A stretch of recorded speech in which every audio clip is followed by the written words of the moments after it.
का एक बार फिर से स्वागत है आपके अपने प्यारे से अमेजिंग से यूट्यूब चैनल जिसका नाम है Cosmic Forum by Lakshmi Narayan. जैसा आपको मालूम है लास्ट वीडियो में हम आपके साथ क्वेश्चन नंबर 140 तक डिस्कस कर चुके थे। आज हम इस पेपर को फिनिश करने वाले हैं, जिसके बीच में सबसे पहला क्वेश्चन जो आज हम डिस्कस करने वाले हैं दैट इज क्वेश्चन नंबर 141। देखते हैं आपसे क्या कहता है। If the fifth and the seventh term of a harmonic progression are respectively 7 and 5, then its 35 terms will be equal to option are 2, 1, 1 by 35 and 1 by 5।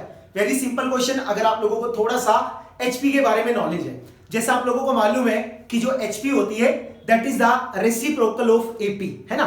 AP का उल्टा होता है। हमें क्या दिया है, हमें दिया है कि इसका जो फिफ्थ टर्म है वो 7 है। इसका जो फिफ्थ टर्म है वो कितना है, 7 है। तो HP के अकॉर्डिंग जो मैं इसको लिखूंगा तो कितना आएगा, 1/7 आएगा। ठीक है, क्योंकि मैंने आपको बताया कि जो HP है वो AP का उल्टा होता है। अब इसको लिखिए भाई, जैसे मैं इसको लिखूंगा तो ये मेरे पास क्या बनेगा, A प्लस में 4D this will be equal to 1/7। AN का फॉर्मूला हमने लगाया A प्लस का N-1 इंटू D। ठीक है जी। ऐसे उससे हमसे क्या बोला, उसका सेवंथ टर्म HP का कितना है, 1/5। इसका अगर मैं AP का 7 टर्म लिखूंगा तो मेरे पास क्या होगा, 5 का रेसिप्रोकल होगा। ठीक है जी। A7 को आप लिख सकते हैं A प्लस का 6D this will be equal to 1/5।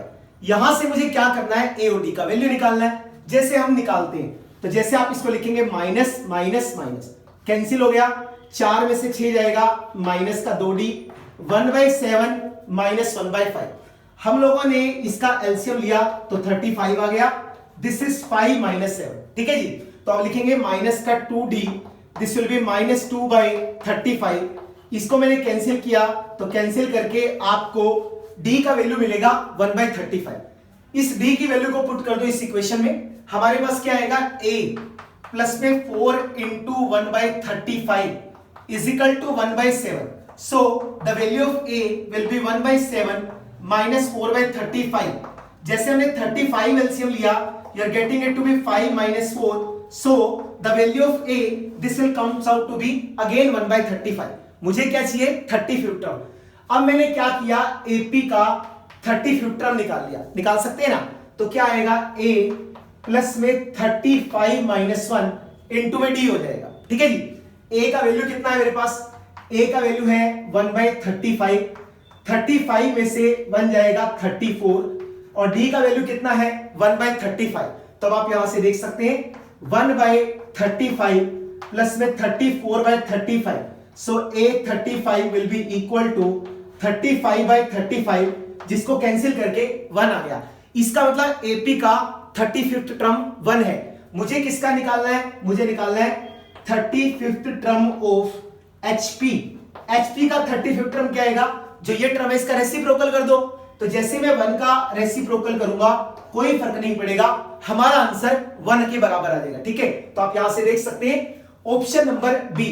So option number B was the correct option. थोड़ा सा आपको उलझाया गया HP में डाल के, बाकी कोई दिक्कत नहीं है, इजी सा क्वेश्चन है। बस आपको ये पता होना चाहिए कि जो AP है वो HP का रेसिप्रोकल है और जो HP है वो AP का रेसिप्रोकल है। मैंने इस क्वेश्चन को AP में चेंज किया और लास्ट में जो भी टर्म निकला उसका रेसिप्रोकल ले लिया। That will be the 35th term of the HP। ठीक है जी। उम्मीद करते हैं क्वेश्चन आपको समझ में आ गया होगा। इसके बाद नेक्स्ट क्वेश्चन में चलते हैं, क्वेश्चन नंबर 142, और देखते हैं आप लोगों से क्या कहता है। नंबर 142 था, वो थोड़ा अनएक्सपेक्टेड क्वेश्चन था लेकिन मुश्किल नहीं था। स्टैंडर्ड रिजल्ट है। आपसे कहता है if the mean of the Poisson distribution is m then standard deviation is equal to, ठीक है, m root m square m into m-1। Poisson distribution के बारे में थोड़ा सा नॉलेज हम लोगों को होना चाहिए, जो मैंने आपके सामने लिखा हुआ है। Poisson distribution के केस में जो हमारा फंक्शन है this is given by fx is equal to e raised to power minus m raised to power x divided by x का factorial where x is equal to 0 1 2 3 up to so on and m greater than 0। इसका जब हम लोग mean निकालते हैं तो mean बराबर होता है summation x running from 0 to infinity x into fx। हमने x लिखा और fx का वैल्यू लिखा, इसको कैलकुलेट किया। कैलकुलेट करने के बाद हमें आंसर में m दे रखा। ठीक है जी। मुझे क्या निकालना है, वेरिएंस। बाइनोमियल डिस्ट्रीब्यूशन आपने पढ़ा है और फ्रीक्वेंसी डिस्ट्रीब्यूशन आपने पढ़ा है। जो वेरिएंस है that is always given by ex square minus में EX सारे का होल स्क्वायर। ये जो EX हमारे पास है वो क्या है, मीन है, और मीन तो हमें m दे ही रखा है। अब मुझे क्या करना है, मेरे को तो इसका वैल्यू निकालना है x स्क्वायर fx का, summation x running from 0 to infinity. मैंने इसको लिखा x स्क्वायर, fx का वैल्यू इसके बीच में डाल दिया e raise to power minus m raise to power x divide by x का फैक्टोरियल। उसके बाद हम लोगों ने क्या किया, हम लोगों ने x के स्क्वायर को थोड़ा अरेंज करके लिखा। कैसे करके लिखा, x into x minus one और प्लस का x, इसको मैंने लिखा e raise to power minus m multiply by m की पावर x डिवाइड में x का फैक्टोरियल। बोलिए ऐसा होगा या नहीं होगा, ऑब्वियस सी बात है होना। हम इसकी मल्टीप्लाई करेंगे तो क्या मिलेगा, एक्स स्क्वायर, माइनस वन से x का मल्टीप्लाई करेंगे माइनस x और प्लस का x कैंसिल होके क्या बचेगा, एक्स स्क्वायर। इससे हमारा फायदा क्या होगा, इसको मल्टीप्लाई कर दो।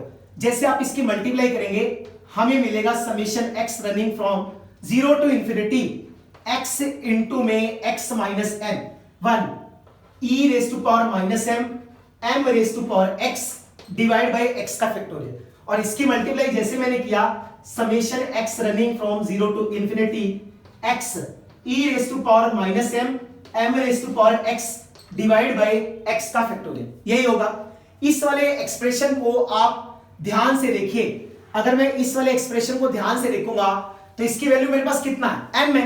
इसका मतलब जो ये वाली सारी की सारी वैल्यू मेरे पास है, इस सारी वैल्यू की जो वैल्यू है वो कितना है, m है। मुझे तो इसके साथ डील करना है, ठीक है जी। लिखो इसको, क्या लिखोगे, इसको मैं लिख रहा हूं summation x running from 0 to infinity. हमने इसको लिखा x into x minus one e की पावर माइनस है डिवाइड बाय x फैक्टोरियल को खोला, x minus one x minus two का फैक्टोरियल और m raise to power x, ठीक है। तो x into x minus one से कैंसिल हो गया। उसके बाद समेशन किसके ऊपर है, x के ऊपर है, तो इसको मैं बाहर लिख सकता हूं। मैंने क्या किया, e raise to power minus m को बाहर निकाला, m स्क्वायर को बाहर निकाला, बीच में समेशन आएगा x पे, यहां बचेगा m raise to power x minus two divide by x minus two का फैक्टोरियल। अब मैं जीरो तो लिख नहीं सकता, क्योंकि अगर मैं जीरो लिखूंगा तो ये नेगेटिव फैक्टोरियल होगा जो कि डिफाइन ही नहीं होता। वन लगाएंगे तब भी डिफाइन नहीं होगा।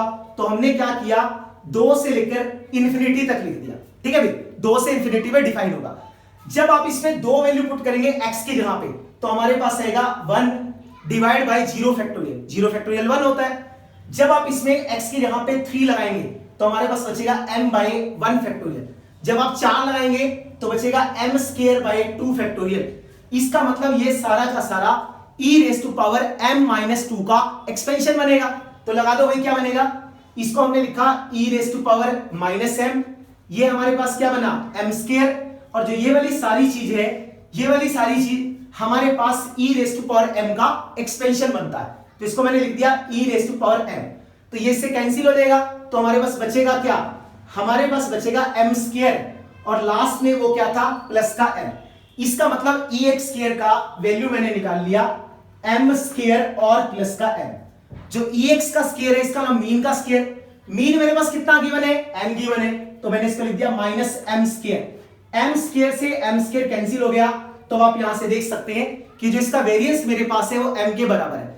और मुझे अच्छे से मालूम है जो स्टैंडर्ड डेविएशन होता है वो हमेशा वेरिएंस का स्क्वायर रूट होता है। इसका मतलब आप m का रूट निकाल देंगे तो इसका जो स्टैंडर्ड डेविएशन होगा that will be equal to root है, ठीक है जी। So option number B this was the correct option. थोड़ा सा अनएक्सपेक्टेड क्वेश्चन है, कभी भी नहीं पूछा गया था, फर्स्ट टाइम आया था, तो उम्मीद करते हैं जिन्होंने पॉइजन डिस्ट्रीब्यूशन पढ़ रखा था उन लोगों ने इस क्वेश्चन को कर दिया होगा, ठीक है जी। तो उम्मीद करते हैं क्वेश्चन आपको समझ में आया होगा। इसके बाद नेक्स्ट क्वेश्चन में मूव करते हैं, देखते हैं क्वेश्चन नंबर 143 आप लोगों से क्या कहता है। क्वेश्चन नंबर 143 था, that was again a very simple question based upon the parabola. अगर आपने पैराबोला हल्का फुल्का भी पढ़ा है तो आप इस क्वेश्चन को बहुत आसानी से कर देंगे। आपसे कहते हैं directrix of the parabola y square plus 4x plus 4y minus 3 0। एक पैराबोला हमें गिवन है, मुझे इसका डायरेक्ट्रिक्स निकालना है। सबसे पहले आप इसमें ध्यान से देखिए तो y आपको स्क्वायर में दिख रहा है और एक सिंगल पावर में दिख रहा है। इसका मतलब या तो ये y square is equal to 4ax है या फिर ये y square is equal to minus 4ax type की फीलिंग दे रहा है। इसका मतलब या तो ये लेफ्ट हैंडेड पैराबोला है या फिर ये राइट हैंडेड पैराबोला है। मे भी हो सकता है इसका वर्टेक्स थोड़ा सा अलग हो। देखिए क्या कहते हैं आपसे, y स्क्वायर फिर क्या है प्लस का 4y और बाकी सब चीजों को उठा के आप दूसरी तरफ ले जाइए। जैसे आप दूसरी तरफ लेके जाएंगे तो हमारे पास जो x है वो माइनस का हो गया और जो कांस्टेंट था वो प्लस का हो गया। अगर मुझे इसका स्क्वायर कंप्लीट करना है तो आपने क्या किया, 4 का हाफ किया तो 2 का स्क्वायर मैंने दोनों तरफ में ऐड कर दिया, तो आपने इसको लिखा 3 प्लस में 2 होल स्क्वायर। अब इससे फायदा क्या हुआ सर, जो ये वाला एक्सप्रेशन है ये हमारे पास a प्लस बी का होल स्क्वायर बन गया, और इसकी बात करूंगा तो ये बनेगा माइनस का 4x और 3 और 4 कितना हो गया, 7 हो गया। ठीक है जी, हमने क्या लिखा, इसको लिखा y माइनस 2 का होल स्क्वायर, माइनस का 4 बाहर आएगा और इसको मैं लिखूंगा x माइनस 7/4। इसकी जगह मैंने क्या प्लेस किया, इसकी जगह पे मैंने कैपिटल Y लिखा, y square this is equal to minus का 4a और इसकी जगह पे क्या लिखा, कैपिटल X लिखा। ठीक है, तो मुझे मालूम है ये क्या है, ये हमारे पास लेफ्ट हैंडेड पैराबोला है जिसका वर्टेक्स 0 0 है। और ओरिजिनल फॉर्म में देखें, अगर हम लोग ओरिजिनल फॉर्म में देखें तो इस पैराबोला का जो वर्टेक्स आएगा दैट विल बी माइनस का, माइनस नहीं प्लस आएगा 7/4 और साथ में कितना है -2। ठीक है, तो इसका वर्टेक्स है 7/4 -2। अगर पैराबोला इस टाइप का है, इसको ध्यान से देखिए, y square is equal to -4ax, तो ये हमारे पास कुछ इस तरह की फीलिंग दे रहा है, y square is equal to minus का 4ax। अब मुझे क्या चाहिए, मेरे को इसका डायरेक्ट्रिक्स निकालना। तो ऑब्वियस सी बात है, जो डायरेक्ट्रिक्स है वो इक्वल डिस्टेंस पे होता है जितना डिस्टेंस पे फोकस है। फोकस हमारे पास इस तरफ है तो डायरेक्ट्रिक्स हमारे पास इस तरफ होगी -a डिस्टेंस पे, और डायरेक्ट्रिक्स का इक्वेशन होता है x is equal to -a। तो कहने का ये जो पैराबोला है इसके डायरेक्ट्रिक्स की इक्वेशन है x is equal to -a। अब आप यहां देखो x है क्या है, जब मैं इसको देखूंगा तो x इज इक्वल टू किसके है, x इज इक्वल टू हमारे पास किसके बराबर है, माइनस नहीं आएगा प्लस आएगा, राइट हैंड साइड पे है ना, तो x is equal to a आ जाएगा। तो हमने इसको लिखा x is equal to a। यहां पे कैपिटल X का वैल्यू क्या है मेरे पास, कैपिटल X का वैल्यू मेरे पास है x माइनस 7/4। अब चाहिए a, आप इसको कंपेयर कीजिए, जब आप इसको कंपेयर करेंगे तो 4a से a कट के हमारे पास किसकी वैल्यू आएगा, a के बराबर, तो a का वैल्यू 1 आ गया, तो a की यहां पे मैंने 1 लगाया, ये उधर जाएगा, 1 प्लस का 7/4, हमने इसका एलसीएम लिया, this will B 4 plus 7, so 4x will be equal to 11. So this will be the required equation of the directrix of this parabola. ठीक है, तो ऑप्शन कौन सा करेक्ट है, आप यहां से देख सकते हैं, option number C. Option number C was the correct option. बिल्कुल सिंपल सा क्वेश्चन है, जब आप यहां से इसको कंपेयर करेंगे तो a का वैल्यू आपको कितना मिलेगा, 1 के बराबर मिलेगा। जब मैं इसके डायरेक्ट्रिक्स की बात करूं, इसका फोकस मेरे पास -a,0 हो, तो इसका डायरेक्ट्रिक्स राइट हैंड साइड में एक स्ट्रेट लाइन होगा जो y एक्सिस के पैरेलल होगा और ओरिजिन से a डिस्टेंस के ऊपर होगा। तो इसका इक्वेशन मुझे मालूम है, capital X is equal to a। तो जो कैपिटल X मेरे पास था that was x minus 7/4 is equal to 1, so 11x will be 11 is equal to 4x। This is the required answer. ठीक है जी, तो नेक्स्ट क्वेश्चन पे चलते हैं, देखते हैं क्वेश्चन नंबर 144 आपसे क्या क्या। क्वेश्चन नंबर 144 था, that was based upon the mathematics pedagogy. आपसे कहते हैं it is more useful to know how to do mathematics than to know a lot of mathematics, which mathematician stated this statement। बहुत सारा गणित पढ़ने की बजाय यह जानना अधिक उपयोगी है कि गणित किया कैसे जाए। ये तो ऑब्वियस सी बात है, बिल्कुल सही कह रहा है भाई, बहुत सारा गणित नहीं जानना है, हमें यह जानना है कि गणित को करना कैसे है। तो यह कथन किस वैज्ञानिक ने दिया, किस मैथमेटिशियन ने दिया? Option was Ramanujan, second option was George Polya, third was David Wheeler and the fourth was Pythagoras. तो जो ये स्टेटमेंट थी, this statement was given by David Wheeler. He was a mathematician who said कि it is more useful to know how to do the mathematics than to know a lot of mathematics. ठीक है जी, तो उम्मीद करते हैं ये आपको पता लग गया होगा, इसके ऊपर किसी का भी जोर नहीं है। सॉल्यूशन मैंने आपको इसका पहले बताया था, किस तरह के क्वेश्चन आए तो हम लोगों को कैसे टैकल करना है। ठीक है जी, नेक्स्ट क्वेश्चन पे चलते हैं, देखते हैं क्वेश्चन नंबर 145 आपसे क्या कहता है। जो क्वेश्चन नंबर 145 था that was a very tricky question. इस तरह के क्वेश्चन एनसीईआरटी के एनटीएससी के पेपर में बहुत सारे पूछे जाते हैं। एस्टेट के पेपर में फर्स्ट टाइम पूछा गया था, अगर आपने पहले कर रखा होगा तो आप कर पाएंगे। उस समय के ऊपर विद इन टाइम लिमिट करना इस क्वेश्चन को थोड़ा सा मुश्किल हो जाता है, तो देखते हैं कैसे करना है। आपसे कहते हैं x is equal to 3 - √5 then root x divide by root 2 plus में रूट 3x माइनस 2। इस एक्सप्रेशन का वैल्यू इन चार ऑप्शन में से क्या आएगा? तो सबसे पहले देखिए एक्सप्रेशन क्या है हमारे पास। एक्सप्रेशन मेरे पास है root x divide by root 2 और प्लस में divide by root 3x minus 2। इस तरह के क्वेश्चन को करने के लिए हमने क्या किया, हम लोगों ने सबसे पहले इसको रूट 2 से मल्टीप्लाई कर दिया और रूट 2 से डिवाइड कर दिया। ठीक है जी। जैसे आप इसको बीच में मल्टीप्लाई करेंगे, ये हमारे पास बनेगा रूट 2x और इसकी मल्टीप्लाई इससे करेंगे तो ये 2 बन जाएगा और इसकी मल्टीप्लाई बीच में जाके हो जाएगी, ये बनेगा 6x माइनस 4। अब बोलोगे सर आपको कैसे पता चला? अब देखना, ऐसे तो डायरेक्ट स्क्वायर नहीं बन रहा था, लेकिन ऐसा करते सार आपको स्क्वायर दिखना शुरू होगा। हमने क्या किया, 2 मल्टीप्लाई बाय 3 माइनस रूट 5। इसको मैं लिख सकता हूं 2 प्लस का 6, इसको मैंने लिखा 3 माइनस का रूट 5 और माइनस का 4। ठीक है जी। मल्टीप्लाई कीजिए, जैसे आपने मल्टीप्लाई किया, you are getting it to be 6 minus 2 root 5। नीचे लिखेंगे तो ये बनेगा 2, इसकी मल्टीप्लाई करेंगे तो हमारे पास क्या आएगा 18, 18 में से 4 जाएगा 14 और माइनस का 6 रूट 5। ठीक है जी, यहां तक सारे पहुंच जाते हैं। इससे आगे थोड़ा ध्यान से देखना है, जो 6 मेरे पास है, इस 6 को मैं लिख सकता हूं 5 प्लस का 1 और माइनस का 2 रूट 5 अपॉन में मेरे पास क्या लिखा है 2 प्लस में जो 14 है, 14 को मैं लिख सकता हूं 9 प्लस का 5 और माइनस का 6 रूट 5। ठीक है जी।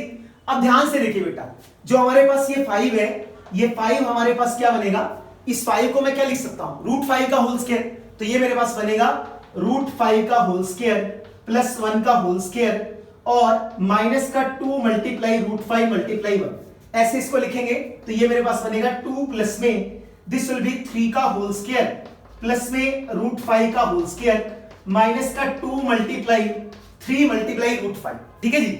अब इनका स्क्वायर खोल दो, जैसे आप इसका स्क्वायर बनाएंगे, ये हमारे पास बनेगा रूट 5 माइनस 1 का होल स्क्वायर डिवाइड में नीचे क्या बनेगा 2 प्लस में 3 माइनस रूट 5 इस सारे का होल स्क्वायर। ठीक है जी। फिर आप क्या करेंगे, स्क्वायर से स्क्वायर रूट कट गया, स्क्वायर से स्क्वायर रूट कट गया, तो क्या आ गया रूट 5 माइनस 1, नीचे क्या बचा 2 प्लस का 3 minus root 5, this will be root 5 minus 1। 2 और 3 कितना है भाई, 2 और 3 कितना होता है 5। इन दोनों में से रूट 5 को बाहर निकाला तो बीच में हमारे पास क्या बनेगा रूट 5 माइनस 1। तो इस वाले रूट 5 माइनस 1 से ये वाला रूट 5 माइनस 1 कैंसिल हो गया, तो हमारे पास जो आंसर आएगा that will be 1 by root 5। तो आप देख सकते हैं option number D, option number D this was the correct answer. अगर आपने पहले कर रखा है तभी आप पेपर में कर पाएंगे, otherwise with in time limit इसको करना थोड़ा सा टेढ़ा काम हो सकता है। ठीक है जी। तो उम्मीद करते हैं क्वेश्चन आपको समझ में आ गया होगा। इसके बाद नेक्स्ट क्वेश्चन पे मूव करते हैं, देखते हैं क्वेश्चन नंबर 146 आप लोगों से क्या कहता है। नंबर 146 था, this was again a very simple but थोड़ा सा कैलकुलेटेड सवाल। आपसे कहते हैं हमारे पास दो नंबर है 858 and 325, you have to find the HCF and you have to express this HCF as the linear combination of 858 and 325, then you have to tell what will be the values of m and n. Options are m11 n minus 29, m29 n minus 11, m11 n 29, m is equal to minus 29, n is equal to 11। सब कुछ सही हो जाएगा। सबसे पहले आपको इसका HCF निकालना आना चाहिए। एचसीएफ निकालना आपको आता है, हम फटाफट से इसके प्राइम फैक्टर्स करते हैं। हमने लिखा 858 और यहां पे लिखा 325, लिख सकते हैं। ये 5 से जा रहा है, 5 6 जा 20 30 एंड 5 5 जा 25। इसको मैंने लिखा this will B 13 and this will B 13 by 1। तो इसके फैक्टर्स आ गए। ऐसे 858 को 2 से कैंसिल करेंगे तो हमारे पास आएगा 429।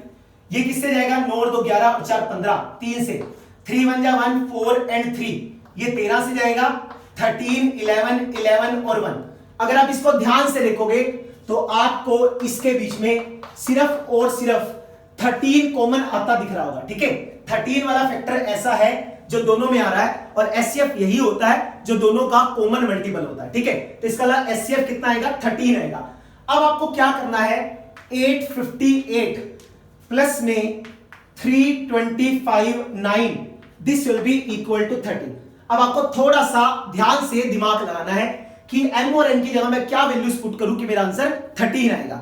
ध्यान से इतना तो आप देखते सार समझ जाएंगे कि सर सी ऑप्शन तो नहीं हो सकता, क्योंकि अगर मैं दोनों को पुट करूंगा तो आंसर मेरे पास 13 से ज्यादा आएगा। ये वाला जो आंसर है ये भी नहीं हो सकता, क्योंकि 858 को -29 से मल्टीप्लाई करेंगे और 325 को 11 से मल्टीप्लाई करेंगे, सेम तो आएगा नहीं और 13 आंसर देगा नहीं। अब हमारे पास सिर्फ दो ही ऑप्शन बचते हैं, एक पहला और एक दूसरा। ठीक है जी, दोनों को एक एक करके आपको पुट करके देखना पड़ेगा। हमने क्या किया, m की जगह पर कितना लगाया 11 और n की जगह पर कितना लगाया 29 माइनस का 29। फटाफट से इसकी मल्टीप्लाई करेंगे, 11 8 88, 8 11 5 55 और 8 63 6, 11 8 जा 88 और 6 9438। अब इसको देखिए भाई, 325 को जब आप 29 से मल्टीप्लाई करेंगे, 9 5 45, 4 9 2 18 और 4 22, 2 9 27 और 2 29। इसको मैं लिखूंगा 650, दिस विल बी 5 2 4 और ये क्या आएगा 9। तो हमने इसको लिखा माइनस का 9425। अब आप देखिए 9438 में से 9425 जैसे ही आप घटाएंगे तो हमारा आंसर क्या आएगा 13 आएगा। यही हमें चाहिए था, क्योंकि इन दोनों नंबर का एचसीएफ कितना था 13 था। तो आप यहां से देख सकते हैं option number A was the correct option. अगर आपको तुक्का भी लगाना है तो सी और डी तो आपका देखते ही कट जाएगा कि ये तो हमारा आंसर नहीं हो सकता। तो ए और बी में से था, आपको दोनों सब्स्टिट्यूट करके देखने पड़ेंगे। पहले से हमारा काम चल गया और क्वेश्चन जो था वो बहुत जल्दी हो जाएगा। ठीक है जी, उम्मीद करते हैं क्वेश्चन आपको समझ में आ गया होगा। इसके बाद नेक्स्ट क्वेश्चन में मूव करते हैं। क्वेश्चन नंबर 147 देखते हैं आप लोगों से क्या कहता है। इसके बाद जो क्वेश्चन नंबर 147 था, that was again a very very very simple question based upon the matrices. आपसे कहते हैं कि मैट्रिक्स हमारे पास 3 क्रॉस 3 ऑर्डर में गिवन है, 3 0 0 0 3 0 0 0 3।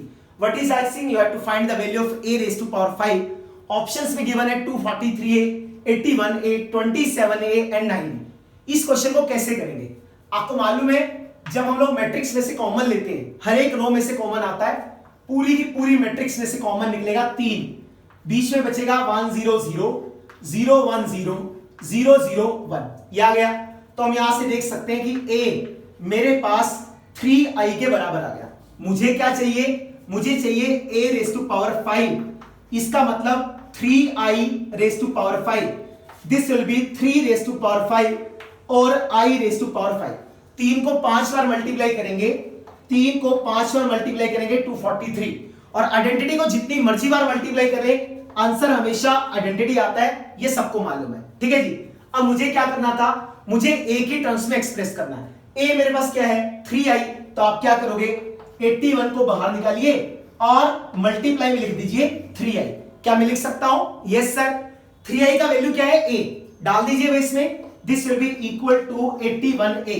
तो आप यहां से ध्यान से देखेंगे तो a रेज़ टू पावर 5 जो मेरे पास है, this will be equal to 81a। So option number B, option number B, this was the correct option. Again a very simple question. उम्मीद करते हैं आप लोगों को अच्छे से समझ में आ गया होगा। नेक्स्ट क्वेश्चन में मूव करते हैं, देखते हैं क्वेश्चन नंबर 148 हम लोगों से क्या कहता है। जो क्वेश्चन नंबर 148 था, this was based upon determinant. और विश्वास मानिए ऐसा क्वेश्चन था जिसको आप बिना पेन चलाए कर सकते थे, इतना इजी क्वेश्चन है। अगर आपको डिटरमिनेंट के बारे में हल्का फुल्का सा कुछ प्रॉपर्टीज मालूम है, जैसी नंबर 1 प्रॉपर्टी, अगर किसी डिटरमिनेंट की कोई भी दो रो या कोई भी दो कॉलम आइडेंटिकल है तो उस डिटरमिनेंट का आंसर 0 आता है। अगर आपने डिटरमिनेंट पढ़ा है तो बिल्कुल आपको ऐसा मालूम होगा।